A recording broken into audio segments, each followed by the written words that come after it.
3 그리고 4주의 일진사주 명리학 제1206강 시작하겠습니다. 오늘은 양력으로 2022년 2월 24일이고요. 음력으로는 2022년 1월 24일입니다. 오늘 명식 이민년 임인월 무신일이 되겠고요. 오늘의 일진 무신이 되겠습니다. 자, 오늘 살펴볼 사주 명식 일간은 무토일간이 되겠고요. 무토일간이 태어난 월령 인월의 무토가 되겠습니다. 자, 입춘이 되면서부터 그 입춘 절입 시간이 2월 4일이었고요. 그날이 무자일이었습니다. 무자일. 그 다음에 무자일이 지나서 또 무술일을 우리가 공부를 했고요. 오늘은 세 번째 무토 무신일 주가 이렇게 무슨 일이 이렇게 됩니다. 그래서 이민년 이민월의 무토일간이라고 하는 것은 이렇게 세 가지를 공부하게 되고요. 이후 뭐 무진이라든가 무인이라든가 등은 이제 공부할 수 있는 시간이 없습니다. 무일주. 왜냐면 한 달이라고 하는 것이 이제 30일이 60일이었다면 이제 무토일간에 대한 무자, 무술, 무신, 무오, 그 다음에 무진, 무인 6가지를 모두 공부할 수가 있는데 한 달에 30일이니까 이제 올해는 이제 올해 이민년 이민월의 무토라고 하는 것은 무자일, 무수일, 무술일, 무신일 이렇게 공부하게 됩니다. 연은 이민월이 되겠고요. 월도 이민월이 똑같은데 일주만 놓고 봤을 때 이제 이것이 무신이냐, 무술이냐, 이제 무자이냐에 따라서 사주의 내용에 있어서 큰 차이가 있을 수가 있겠죠. 무자가 되게 되면 이제 여기가 이제 자수가 이렇게 들어온다라고 봤을 때는 이제 수가 세력을 얻게 되는 것이고요. 그 다음에 여기가 만약에 무술이 되었다라고 하면 이거는 일간 자체가 약하지 않은 그런 상황에서 수가 어떻게 됩니까? 뿌리를 얻지 못하죠. 그래서 무술일 때는 이 수가 어느 정도 세력이 있는 것도 나쁘지 않다라고 말씀을 드렸고요. 오늘은 이제 무신 이렇게 되게 됩니다. 무신일이 이렇게 되겠죠. 그래서 오늘 같은 경우 가장 핵심적인 것은 뭐냐면은 인월에 무토가 태어나는데 무신일주가 되게 되면 이 신금이라고 하는 것은 뭐 물론 이제 목을 억제해 주는 역할, 그 다음에 수의 근원이 되는 역할도 이렇게 할 수 있다라고 보지만 오늘 사주 명식에 있어서 가장 큰 문제라든가 아니면 가장 중점적으로 봐야 될 것은 바로 월령하고 일지 자체가 이렇게 충이 돼가지고 인신충이 돼가지고 사주가 깨진다라고 하는 이것을 좀 중점적으로 봐야 될 항목이 아닐까 이렇게 생각이 되고요. 오늘의 명식 한번 공부해 보도록 하겠습니다. 자, 오늘 명식은 무토일간이 인월에 태어난 사주 명식이 되겠고요. 제일 중요한 건 일간과 월령과의 관계가 어떻게 되느냐, 그다음에 사주 전반이 어떻게 짜여져 있느냐를 놓고 사주를 비교 분석해 보게 되는데 제일 중요한 건 일간이 되겠습니다. 일간. 오늘은 이제 무토일간이죠. 무라고 하는 글자. 천간 10개 중에서 5번째 천간이 되는 것이고요. 목화토금수라고 하는 오행으로 구분했을 때 무라고 하는 것은 토의 기운, 즉 흙의 기운을 가지고 있는 그런 글자가 되면서 이 오행인 무토, 토라고 하는 것을 다시 음과 양으로 구분하게 되면 무토라고 하는 것은 양의 기운을 가지고 있는 양토가 된다라고 말씀드릴 수가 있겠습니다. 자, 양토가 있다라고 하는 것은 상대적으로 음토도 있다라고 하는 개념이 될 것이고요.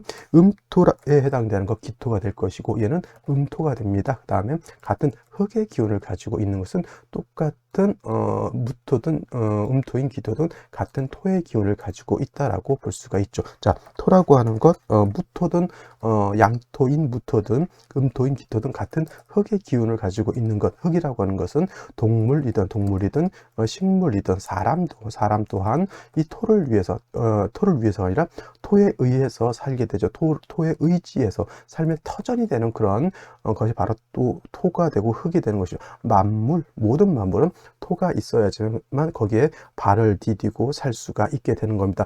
바다에 있는 바다 수중 생물들도 그 물이라고 하는 것, 바다라고 하는 것, 강호수라고 하는 것이 그 밑에 땅이 있기 때문에 물이라고 하는 것이 그 위에 고여져 있을 수가 있는 것이죠. 그 기반이 된 상태에서 물속에서 물고기도 살고 고래도 살고 상어도 살고 할 수가 있는 겁니다. 그래서 토라고 하는 것은 만물의 삶의 터전이 되는 것이 바로 이 토가 되는 것이고요.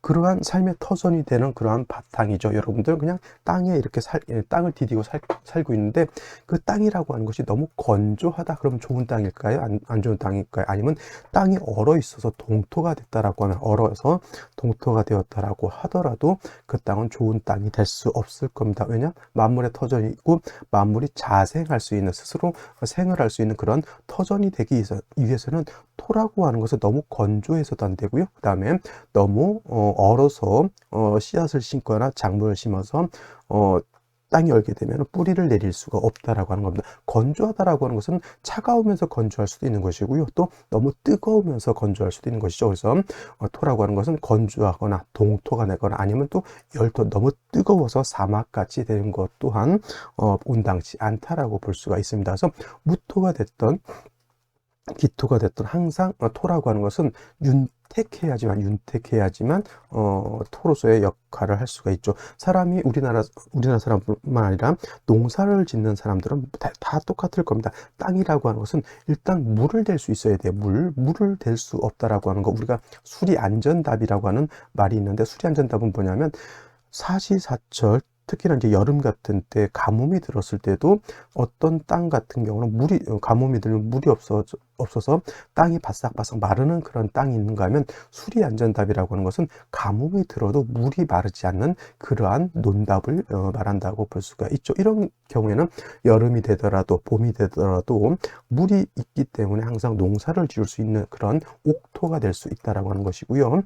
또 예를 들어서 겨울이라 또 여기다가 비닐하우스라든가 여러 가지 하우스, 아니면 이제 뭐 온실 같은 거를 만들 수 있더라고 하면 겨울에도 땅이 얼지 않을 수가 있겠죠. 그래서 토라고 하는 것은 항상 윤택한 그러한 상태 속에 있어야 되는데, 그러기 위해서는 물이 필요하고 따뜻한 온기가 필요하다라고 하는 겁니다. 그래서 물이라고 하는 것은, 토라고 하는 것은 개수라고 하는 것을, 원래 수이지만 수에는 임수 개수가 있지만은 토는 물을 쓸 때는 개수를 좋아하고요. 그 다음에 화는 정화, 병화가 있지만은 토가 화를 쓸 때는 병화를 쓰는 것을 기본적으로 좋아합니다. 물론 임수라고 하는 것과 정화를 쓰지 않는 것은 아니지만은, 개수를 쓰는 것에 비해서 임수를 쓰는 것은 노동력을 또 그만큼 물을 끌어다 쓰는 개념이기 때문에 더 힘든 그러한 농사를 짓는다. 예를 들면 이런 거예요. 내가 농사를 짓는데 물이 필요해요. 근데 하늘에서 비가 내려준다라고 하면 가만히 있어도 내 논답을 충분하게 윤택하게 만들 수 있지만은, 임수를 쓴다라고 하는 것은 강이라든가 호수 내지는 저수지에서 물을 갖다가 끌어다가 물동에다가 물을 길러다가 논답에다 물을 댄다라고 하는 개념이기 때문에 토가 물을 쓸 때는, 수를 쓸 때는 임수를 쓰는 것보다는 개수를 쓰는 것이 월등하게 좋다라고 하는 것. 그 다음에 병화라고 하는 개념하고 정화라고 하는 개념도 마찬가지로, 병화를 쓰게 되면은 하늘에 태양이 떠가지고 논밭에 있는 작물을 갖다가 광합성 작용할 수 있도록 그렇게 쨍쨍쨍쨍 햇볕이 쬐는 것과 같다라고 하면, 정화를 쓴다라고 하면은 뭐예요? 땅이 얼지 않도록 난로를 온실을 만들었다 이렇게 생각하면 되겠습니다. 그래서 온실은 뭐예요? 전국도로 온실을 할 수는 없겠죠. 비용이 많이 들고요. 그 다음에 한정된 지역 안에서만 따뜻하게 할 수 있다라고 하는 것. 하지만 병화는 천하를 다 따뜻하게 할 수 있다라고 하는 그런 장점이 있게 됩니다. 그래서 토라고 하는 것은 수화를 쓰게 됩니다. 수화를 쓰게 되는데, 그때 수화는 병화 개수를 의미하고요. 정화 임수를 쓸 때는 공력이 매우 적다라고 볼 수가 있습니다. 마찬가지로 무토도 병화로서 무토를 갖다가 따뜻하게 해야 되고, 개수로서 무토를 윤택하게 해주는 것이 필요하다라고 볼 수가 있습니다. 이거는 뭐냐면 무토뿐만 아니라 이거는 개수까지 이렇게 이어져 가지고 공통된 점인데, 한 가지 이제 무토라고 하는 것은 양의 기운을 가지고 있는 토이기 때문에 작은 개념의 토가 아니다. 고황토라고 하죠. 고황토, 큰 산이라든가 넓은 평야 내지는 광야와 같은 아주 방대한 양의 그런 토라고 한다라고 하면, 기토라고 하는 것은 전원토라고 이렇게 표현합니다. 논답과 같죠. 논답. 아니면 이제 텃밭과 같은 개념이 있고요. 아니면 분토라고 해서, 분토라고 하는 것은 뭐예요? 여러분들 가지고 있는 화분 속에 담겨져 있는 작은 그런 토를 말합니다. 그래서 무토, 기토 같은 토이지만 만물이 자생할 수 있는 그런 터전이 되는 것은 또 기본적으로 똑같지만, 무토라고 하는 것은 그야말로 산맥, 광야 같은 개념의 큰 개념의 토라고 하면, 기토라고 하는 것은 작은 개념의 토죠. 그래서 무토라고 하는 것은 후중하다고 표현해요. 후중이라고 하는 것은, 후자라고 하는 것은 두텁다라고 하는 것이죠. 흙이 쌓이면 높아지죠. 높아지면서 많이 울체되고 막히게 된다라고도 볼 수 있습니다. 그리고 흙이 쌓이면 쌓일수록 무거워지죠. 그래서 두텁고 무거운 토가 바로 고황토인 무토라고 해서, 무토인 고황토는 후중하다 이렇게 표현하죠. 이러한 무토가 가만히 그냥 토로서만 있게 되면 이 토는 용도가 없게 됩니다. 그래서 무토라고 하는 것은 병화 개수를 쓰면서 아울러서 중요한 것 간목이라고 하는 것이 있어서 무토를 갖다가 소토해 주어야지만 왕토인 무토가 어떻게 됩니까? 울체되거나 막히지 않는다. 후중한 토가 간목을 얻게 되면은 큰 산이라든가 넓은 광야에 큰 숲을 이룬다라고 이렇게 볼 수가 있게 되는 겁니다. 그래서 무토라고 하는 것은 간목으로서 무토일간이 왕하게 되면 간목으로서 소토함이 필요하고요. 만약에 기후가 찹다 차가운 병으로서 따뜻하게 해주고 그 다음에 개수로서 무토를 갖다가 윤택하게 해주는 것이 필요하다. 무토는 양토로서 건토, 마른 땅에 해당이 되고요. 또 한 가지 기토라고 하는 것은 음토이면서 물기를 가지고 있는 습토가 된다라고 하는 것도 같은 토이지만 무토하고 기토하고의 차이점이다라고 볼 수가 있겠습니다. 자, 다음으로 무토일간이 태어나는 원령 인월에 대해서 한번 알아보게 되겠습니다. 인월. 이제 무토도 세 번째 무신일주를 공부하게 되니까 이제 시간이 입춘이 지난 지도 이제 많이 지났고요. 우수도 지났습니다. 그래서 이런 여러 이제 벌써 이제 여러 날 이제 공부를 하게 됐는데 다시 이제 반복 숙달한다라고 하는 개념에서 공부를 한다라고 하면 인묘진 동방이라고 해서 인월이라고 하는 것은 인묘진 큰 틀에서 인묘진 동방 동쪽이면서 계절로는 춘절이 된다라고 이렇게 볼 수가 있습니다. 그래서 인월은 초춘이라고 하고요. 그 다음에 묘월은 중춘이라고 이렇게 표현을 하고 그 다음에 진월이라고 하는 것은 모춘이라고도 표현을 합니다. 자, 그 다음에 인월이 되기 위해서는 입춘이 되면서 인월이 되는 것인데 그 이전 입춘이 되기 이전에는 해자축이라고 하는 북방이었죠. 북방에 속했으면서 그 다음에 계절로는 겨울이 됐다. 그래서 해월, 자월, 축월이 모두 겨울이기 때문에 엄동설한이 되겠죠. 엄동설한. 또 축월이 되면서 소환 대안으로 구분이 되고 입춘이 되면서 이제 봄인 인월로 넘어온다 하더라도 인월 자체는 초춘이기 때문에 해자축 북방 겨울의 한기가 아직은 남아있다. 한기가 아직은 미진하다 이렇게 표현하게 되겠죠. 그래서 묘진월이 봄이라서 따뜻한 온화한 그런 기운을 가지고 있다 라고 볼 수 있지만 초춘 인월만큼은 아직은 춥다라고 하는 것. 오늘 마찬가지로 아침 기온, 새벽 기온은 영하 7도, 8도까지 떨어져 있으면서 이제 날씨 기상을 보니까 이제 오늘 오후부터는 이제 풀린다라고 이렇게 하고요. 내일부터는 오전에 새벽이 기온이 많이 떨어져도 영하 1도, 2도 정도 이렇게 떨어지고 낮에는 거의 뭐 한 8도에서 10도까지 이렇게 올라가는 이제 그런 기후가 되겠습니다. 그래서 우수가 지나면서부터는 조금 봄의 기운이 이제 들어온다라고 보겠고요. 특히나 이제 진짜 봄의 따뜻한 온기를 느끼기 위해서는 인월은 초춘이라 아직은 춥다라고 하면 묘월이 되어야지, 즉 입경칩이 되어야지만 그야말로 따뜻한 봄이 오고 이때 이제 철쭉도 피고 뭐 이제 꽃이 겉으로 우리가 볼 수 있을 정도의 그런 온화한 그런 광경을 볼 수 있을 것이다라고 볼 수 있습니다. 그래서 초춘은 인월은 봄이라 하더라도 한기가 있기 때문에 조후의 개념이 필요하고요. 조후라고 하는 것, 화로서 따뜻하게 해주는 것이 필요한데 조후할 때는 뭘로 한다? 병화로서 하고요. 정화로서는 아까도 설명되지만 병화라고 하는 것은 따뜻한 태양이 뜨는 것 같지만은 정화는 따뜻하기 위해서 내가 온실을 만들거나 아니면 내가 모닥불을 펴서 따뜻하게 해준다라고 하는 개념이기 때문에 조후할 때는 정화를 쓰는 사람보다 병화를 가지고 있는 사람이 공력이, 능력이 월등하게 크다라고 이렇게 볼 수가 있겠습니다.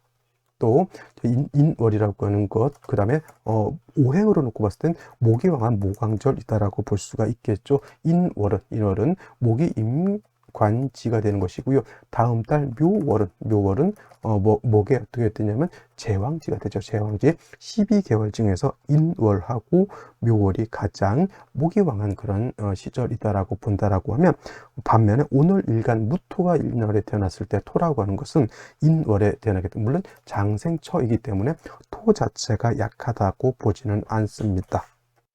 장생을 얻었다, 월지에서 장생을 얻었다라고 하는 것은 마치 이제 사람이 포태법으로 놓고 봤을 때 사람으로서 이제 모체 밖으로 출생하는 개념으로 이렇게 보게 되고요. 그리고 일간 자체가 원령 자체 장생처라고 하는 것은 그 원령 자체에 통근도 할 수 있는 개념이기 때문에 일간 자체가 약하다고 보지는 않지만은 중요한 것은 뭐냐면 인월은 원체 목이 왕하다고 보니까 그 목이라고 하는 것은 토를 극하는 그런 관계가 있잖아요. 그래서 인월에 병화 정화가 태어났을 때는 목생화죠. 목생화가 되기 때문에 병화가 인월에 태어나거나 아니면 정화가 인월에 태어났을 때는 생을 받는 관계이기 때문에 화는 왕하다라고 보지만은 토라고 하는 것은 인월에 극을 받는 그런 상태이기 때문에 병정화가 인월에 왕하다고 봤을 때 무토기토가 인월에 태어났을 때는 오히려 상대적으로 관살이 왕하기 때문에 신약사주라고 이렇게 볼 수가 있는 겁니다. 그래서 인월에 무토 태어나게 되면 원령 자체가 관살이죠. 물론 칠살평관이라고도 하지만 관살이 왕하기 때문에 중요한 것, 목이 왕하고 토가 약하게 되면은 토라고 하는 것은 산토가 될 수 있다. 목이 너무 왕하게 되면 흙이 흩어져 가지고 토로서의 역할을 할 수가 없다라고 하는 겁니다. 일간이 쉽게 말하면 신약하다라고 하는 뜻이니까 일간이 약했을 때 반드시 인성이라고 하는 것으로서 일간을 생조해 주거나 비경겁제로서 일간을 방신해 주는 것이 이렇게 중요한데, 중요한 건 일간이 약할 때는 제일 중요한 비경겁제를 얻는 것보다는 인성을 얻는 것이 조금 더 좋습니다. 특히나 인월의 병화라고 하는 것은 아까도 말씀드렸지만 인성인 병화를 얻게 되면 이 병화라고 하는 것은 무토를 생조해 주는 역할도 하죠. 화생토하기 때문에. 하지만 또 한 가지 병화라고 하는 것은 어떤 역할을 하냐면 인월이 초춘이라 아직은 한기가 미진해서 조후의 필요성이 있다. 이 조후를 할 때는 반드시 병화를 얻어서 조후해 줘야지만 따뜻하게 할 수 있다라고 이렇게 보는데, 물상으로 놓고 보았을 때 산이 있습니다. 산이 있고 아니면 광야가 있습니다. 봄이 되면은 큰 들판에 모를 심던가 나무를 심던가 아니면 여러 가지 작물을 심게 되죠. 근데 인월은 아직은 춥기 때문에 모내기 같은 거를 한다 하더라도 바로 추운 논밭에 씨앗을 심기보다는 하우스를 치거나 해가지고 따뜻한 조건을 만들어서 그 안에서 모판이라고 하죠. 아니면 종묘라고 하죠. 이런 것을 키운 다음에 따뜻한 시절이 왔을 때 그걸 갖다가 옮겨 심게 되는 겁니다. 그래서 인월이라고 하는 것은 춥기 때문에 일단 따뜻해져야지만 토도 따뜻해지고요. 기후도 따뜻해져야지만 그 안에다가 뭘 할 수 있다? 여러 가지 파종을 할 수가 있는 겁니다. 그래서 인월의 무토는 병화를 얻게 되면 두 가지 좋은 점이 뭐냐면 일간을 생조해주는 하나의 이로움이 있고요. 또 인월에 추울 때 추운 날씨를 갖다가 따뜻하게 해줄 수 있는, 조후할 수 있는 두 가지 일신이익의 이로움이 있다. 도랑치고 가지 잡고 그런 개념으로 볼 수가 있는 것입니다. 그래서 인월의 무토는 가장 필요한 것, 병화가 존신이 된다. 존신이 된다라고 하는 것은 용신이 된다. 이렇게 보셔도 되겠습니다. 단 한 가지, 인월이라고 하는 때 무토가 태어났을 때 병화만 있다라고 보면은 이거는 봄에 가뭄이 든 것과 같다. 봄에도 가뭄이 들고요. 여러분, 겨울에 춥다고 해서 가뭄이 안 드는 건 아닙니다. 가뭄이라고 하는 것은 사시사철, 춘하, 추동 어느 계절에도 가뭄이 들 수 있죠. 즉 하늘에서 비가 오지 않으면 가뭄이 드는 겁니다. 그래서 인월의 무토가 화만 있고 수가 없다라고 하면 봄에 따뜻한 날씨는 돼서 따뜻하긴 하는데 논밭, 산천이 비가 오지 않아서 말라 있는 거하고 같아요. 따뜻하더라도 물이 없으면 그 땅은 어떻게 돼요? 그쵸? 사막화되죠. 그렇게 되면 아무리 마른 땅에다 씨를 뿌린다고 하더라도 그 씨는 발화가 되지 않고요. 생산이 되지 않는 겁니다. 그래서 서두에 말씀드렸던 것처럼 무토든 기토든 뭐예요? 만물이 자생할 수 있는 터전이 되어야 될 것이고, 그래서 땅이라고 하는 것은 얼면 안 되고요. 또 땅이라고 하는 것은 건조해져서 사막하게 돼도 안 된다고 하는 겁니다. 그래서 인월에는 먼저 병화가 필요하지만 그렇다고 해서 물이 필요 없다라고 하는 개념은 아니죠. 병화 개수를 아울러서 이렇게 써야지만 인월의 무토가 원활하게 무토로서의 쓰임 용도가 생길 수 있다. 하지만 중요한 것은 인월은 뭐가 먼저다? 먼저 병화를 쓰고 나중에 개수를 쓰는 것이 기본적인 용신치용법이 된다. 이렇게 볼 수 있겠습니다. 자, 다시 오늘의 명식을 살펴보도록 하겠습니다. 오늘 명식, 무토일간이 인월에 태어난 사주 명식이 되겠고요. 일단 격국이라고 하는 것 살펴본다라고 하면 격국이라고 하는 것은 격과 국을 말하는 것이고요. 일간과 원령과의 관계를 잡아서 격을 잡고, 국이라고 하는 것은 사주 전체의 짜임이 어떻게 되어 있느냐를 보는 것인데, 오늘 일간 무토라고 하는 것 양토가 되는 것이고요. 그 다음에 월령, 월지, 인목이라고 하는 건 목이죠. 목, 양목이 됩니다. 지지로 인목은 양목이 되는 것이고요. 지지로 묘목은 음목이 됩니다. 그래서 일간과 월지, 월령과의 관계는 양대 양이 되는 것인데, 목이라고 하는 것은 토를 극하는 관계, 무토 입장에서 나를 극하는 관계가 되기 때문에 극아자 이렇게 표현하죠. 아극자는 내가 극하는 것이고요. 극아자는 내가 극하는 것이죠. 그래서 극아자, 나를 극하는 것은 관성이라고 표현하는 것이고, 내가 극하는 것은 뭐예요? 재성이라고 표현하는 것이죠. 근데 오늘은 극아자, 나를 극하는 것이기 때문에 관성이 되는 것이고, 관성이라고 하는 것은 다시 정관이라고 하는 것과 편관이라고 하는 것으로서 이렇게 구분해 볼 수가 있는데, 정관이라고 하는 것은 일간과 관성과의 관계가 양대음, 음대양의 관계가 되는 것이 정관이고요. 오늘처럼 이렇게 양대양 내지는 음대음의 관계가 되면 이거는 편관이다라고 이렇게 표현하죠. 편관, 그래서 오늘 격은 편관격이 될 수도 있고, 편관은 다른 말로 칠살이라고도 표현하기 때문에 칠살격 이렇게 볼 수가 있습니다. 중요한 것은 격은 편관격, 칠살격 이렇게 볼 수 있지만, 월령은 인월은 목이 왕한, 관살이 왕한 계절에 반해서 무토 또한 장생이긴 하지만 상대적으로 관살이 왕하죠. 그래서 일간은 약하고 살은 중하다. 신약 살중이라고도 표현하는데, 신약 살왕 이렇게 표현하고요. 아니면 살중 신경하다 이렇게 표현해 볼 수가 있겠습니다. 여기서 다시 목이 왕해지게 되면 그야말로 일간은 무지무지 약해지고 관살이 너무 왕해지면, 아까도 말씀드렸지만 토가 관살이 많아지면 뭐가 된다? 산토가 된다. 토가 뿔뿔이 흩어져서 바람에 날아간다 이렇게 볼 수가 있는 겁니다. 그래서 이러한 경우에는 반드시 인성을 얻어서 목생화 내지는 화생토해서 서로 통관이 되어야지만 무토가 관살의 영향을 받지 않을 수 있다라고 볼 수 있는데, 한 가지 인이라고 하는 글자 안에는 지장간이라고 하는 것이 들어있죠. 무토라고 하는 것이 있고요. 병화라고 하는 것이 있고, 또 간목이라고 하는 것도 있는데, 무토, 인중에 있는 무토는 불용, 쓰지 않는다. 즉, 격을 채용할 때나 용신을 채용할 때는 무토는 쓰지 않으면서 뭘 쓴다? 병화, 간목만 쓰게 되는데, 만약에 인중에 있는 병화가 천간에 투출했다라고 하면, 이거는 월지를 가지고 격을 잡는 게 아니라 인중 병화, 투출된 병화를 가지고 격을 잡게 됩니다. 이때는 뭐예요? 편인격이 될 수 있다. 그리고 월령이 7살이고 편이 투출을 되어 있기 때문에 이거는 살인상생이 된다라고 볼 수가 있습니다. 인월에부터 아까 말씀드렸지만은, 인월은 춥고요. 아직 한기가 남아있고, 그 다음에 관살이 왕하고 일간이 약하기 때문에 병화를 얻게 되면은 일간 무토를 생주해 줄 수 있고, 그 다음에 인월의 한기를 따뜻하게 해줄 수 있다라고 하는 일신이익의 이론이 있으면서 개수를 같이 봐야지만 무토가 마르지 않고 촉촉하게 윤택해질 수 있다라고 말씀을 드렸습니다. 그래서 선병후계, 먼저는 병화를 쓰고 나중에는 개수를 쓴다 이렇게 말씀을 드렸는데, 오늘 명식을 보게 되면 연지의 인목을 다시 이렇게 보게 됐습니다. 관살이 아무래도 왕한데 다시 칠살 인목을 보게 되면 이거는 일간은 더욱 약해지고 또 관살은 더욱 왕해진다라고 보게 되겠죠. 물론 인중병화 두 개가 있기 때문에 투출되진 않았다 하더라도 두 병화를 암생이라고 하죠. 드러내놓고 생하지 않고 암생이라고 해서 어두운 곳에서 나를 몰래 이렇게 생해주는 역할을 하죠. 이걸 조금 더 좀 어렵게 표현하면 이걸 진위살인상생이라고 합니다. 진위살인상생, 무인일주가 이제 진위살인상생이라고 이렇게 크게 놓고 보는데, 원래 인목이라고 하는 건 7살 나를 공격하는 것이지만 그 안에 숨어서 인성이 숨어 있어 나를 이렇게 생해준다라고 하는 겁니다. 그래서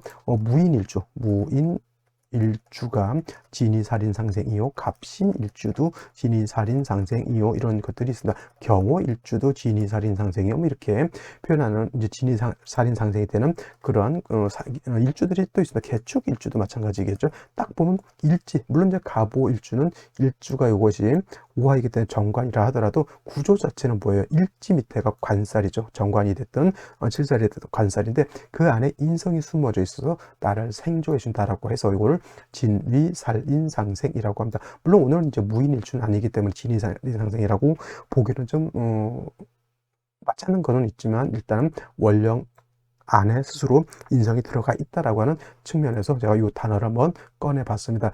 요런 말이 있고 요러한 개념이 있다, 이 정도만 알아두셨으면 좋겠고요. 월간에 이렇게 임수가 있습니다. 개수도 나쁘지 않는데 임수 두 개가 이렇게 들어가 있죠. 이 임수 두 개 이렇게만 놓고 봤을 때 뿌리가 없다라고 하는 단점이 없잖아 있습니다만은, 뭐 일지라든가 생시에서 뭐 뿌리를 얻게 되면 나쁘진 않는데, 무조건 뭐예요? 이날에부터는 먼저 화를 얻는 것이 필요하다라고 볼 수가 있습니다. 근데 중요한 것, 오늘의 일진 일주가 뭐예요? 무신일주죠. 아까도 말씀드렸던 것처럼 오늘 무자도 아니고 무술도 아니고 오늘은 무신인데, 문제가 뭐냐면 이 신금이 인목하고 인신상충하게 된다. 선생님, 관살이 왕하니까 식신이 신금을 가지고 목을 억제시켜주는 역할을 할 수 있지 않습니까? 이렇게 보지만은, 뭐 경금이 투출을 했다라고 하면 그 경금 가지고 목을 억제시킨다라고 보지만, 이거는 충이 되어 있다라고 하면 인목만 일방적으로 깨지는 것이 아니라, 그죠? 신금도 같이 서로 상충이 되는 거잖아요. 상충, 서로 충하는 것이기 때문에 인목도 깨지고요. 그 다음에 신금도 같이 깨지게 되는데, 중요한 것은 뭐냐면 인월은 뭐예요? 목왕절이 되는 것이고요. 목이 임관지라고 해서 굉장히 왕한 반면에, 금은 뭐예요? 금은 인월에 여기가 절지가 되죠. 무신 신금이 굉장히 왕할 것 같지만, 오히려 신금 이상, 신금보다 오히려 더 목이 더 왕할 수도 있다라고 하는 것입니다. 그래서 제가 비유를 드릴 때 이런 거죠. 원래 고양이가 쥐를 잡는 것이지만은, 고양이 한 마리에다 일대 뭐에 쥐가 뭐 예를 들어 100마리다. 그러면 고양이가 쥐를 잡는 것이 아니라 쥐가 고양이를 잡게 되겠죠. 여기서 비유를 하자면 신금은 고양이인데 이 쥐가 너무 세력이 크다라고 보는 겁니다. 그러면 둘이 싸우면 누가 이긴다? 물론 쥐도 몇 마리 뭐 상처를 받을 수는 있겠지만, 고양이는 완전히 전문 용어로 엄청나게 상처를 크게 받게 된다라고 하는 겁니다. 근데 중요한 것은 사주가 원활해야 되는데, 벌써 8글자 중에서 2글자가 깨져버리게 되면 이 사주가 온전한 사주가 되기는 어렵다. 뭔가 바가지가 있죠.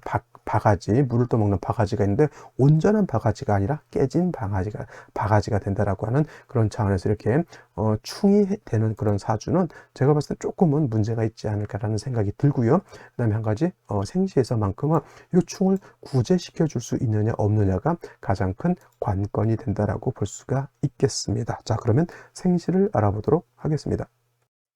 자, 생시를 보도록 하겠습니다. 제일 먼저 임자시가 들어와 있습니다. 임자시, 자시는 임자시가 되겠죠. 야자시, 조자시설을 말씀하시는 분들 중에 야자시, 야자시, 조자시라고도 하고요. 그 다음에 명자시라고 이렇게 표현하시는 분들인데, 이거는 어떻다? 불로 논하지 않는다. 이거는 말이 되지 않는 이론이기 때문에, 야자시, 조자시 설을 가지고 사주를 보게 되면 자칫 만들어질 수 없는 사주를 보게 되기 때문에, 이거는 불론한다. 이거는 꼭 명심해 두시기 바랍니다. 자, 이렇게 임자시가 된다라고 하면 인신상충되는 걸 자수로 보게 되면, 이거는 신자진 수국이 되죠. 신자진 수국이 되기 때문에 이거는 삼합이죠. 삼합. 하지만 진이 없다 하더라도 신자 수국은 될 수가 있습니다. 이거를 준삼합이라고 해서 한 글자가 빠져도 합력이 인정이 된다, 이렇게 보게 됩니다. 그러면 이거는 인신충이 되지 않고 충중 옹합이라고 해서 충이 되지 않는다, 이렇게 볼 수가 있습니다. 그래서 충이 되지 않는 장점은 없지 않아요. 있지만 인월에 화를 써서 일간을 도와주고요. 조후해야 되는데, 이렇게 수가 많아지게 되면 봄에 눈보라가 치는 것과 같다. 충은 되지 않는 그런 장점은 있지만은, 너무 인월에 초춘에 물이 많게 되면 어떻게 돼요? 땅이 얼게 된다, 이렇게 볼 수가 있습니다. 봄에도 땅이 옵니까? 자, 오늘 새벽에 영하 7도였습니다. 영하 7도. 얼음이 오는 거, 영하 0도부터 이제 결빙이 시작되고, 영하 7도면 충분히 얼음이 얼 수 있죠. 땅이 동토가 된다라고 하는 그런 개념으로 생각해 보시면 되겠고요. 갑인시 같은 것 이렇게 보게 되면은 인신충이 됐기 때문에 일단은 신금이 오히려 이런 경우에는 왕목을 충하기 때문에 신금의 상처가 더 크게 된다. 왕자 충세, 쇠자발하고 쇠신충왕 왕자발이라고 하는 그런 말이 있으나, 쇠신충왕 왕자충세 쇠자발하고 쇠신충왕 왕자발이라고 해서, 왕자를 갖다가 약한 신이 갖다 충하게 되면 어떻게 돼요? 약한 신이 뿌리가 뽑히는 것이고요. 약한 신을 갖다가 왕신이 갖다 건들게 되면 왕한 신을 갖다가 약한 자가 건드리게 되면 왕자가 더 흥분해서 더 날뛴다, 이런 개념의 뜻이 되겠습니다. 그래서 이런 경우에는 인목이 왕자이고 신금이 아무래도 금극목한다 하더라도 요거는 인신충이 된다 하더라도 오히려 왕신을 갖다가 쇠신이 충한 것이기 때문에 목은 더 승질을 내는 것이고 금은 갖다가 어떻게 됩니까? 그죠? 마모가 돼서 사라질 수도 있다라고 하는 겁니다. 인중병화가 있다 하더라도 이거는 관살이 너무 왕하기 때문에 무토 자체가 산토가 될 수 있는 그러한 위태한 상황이라고 볼 수가 있겠고요. 병진시 같은 경우 이것은 이제 아까 말했던 신자신수국인데 본기인 자수가 빠졌을 때 신진수국, 신진수국이라고 해서 합력이 있을 것이냐 없을 것이냐, 이걸 가지고 사람들이 많은 논란을 가지고 이제 얘기하지만은 합력이 전혀 없다라고 보지는 않습니다. 그래서 이런 경우는 신진수국이 된다라고 하면 인신충이 안 되는 걸로 볼 수가 있겠고요. 만약에 준삼합이 되지 않는다고 하면 이거는 인신충으로 볼 수가 있습니다. 이거는 제가 뭐 딱히 된다 안 된다 이렇게 말씀드리기는 어려운데 저 개인적으로 놓고 봤을 때 어느 정도 합력이 있어서 이거는 충이 되지 않는 걸로 이렇게 저 개인적으로는 보지만은 이것이 좀 불안하신 분들은 병진시는 피하는 것이 좋을 것 같고요. 정사시 같은 경우에 이거는 지지 뭐가 됩니까? 육합이 되죠. 사신합수가 됩니다. 사신합수가 돼서 수가 왕해진다. 그렇다 하더라도 화를 얻었더라고 하는 것 자체는 부인할 수가 없죠. 사신합수에서 임수 두 개도 세력을 얻게 되겠고요.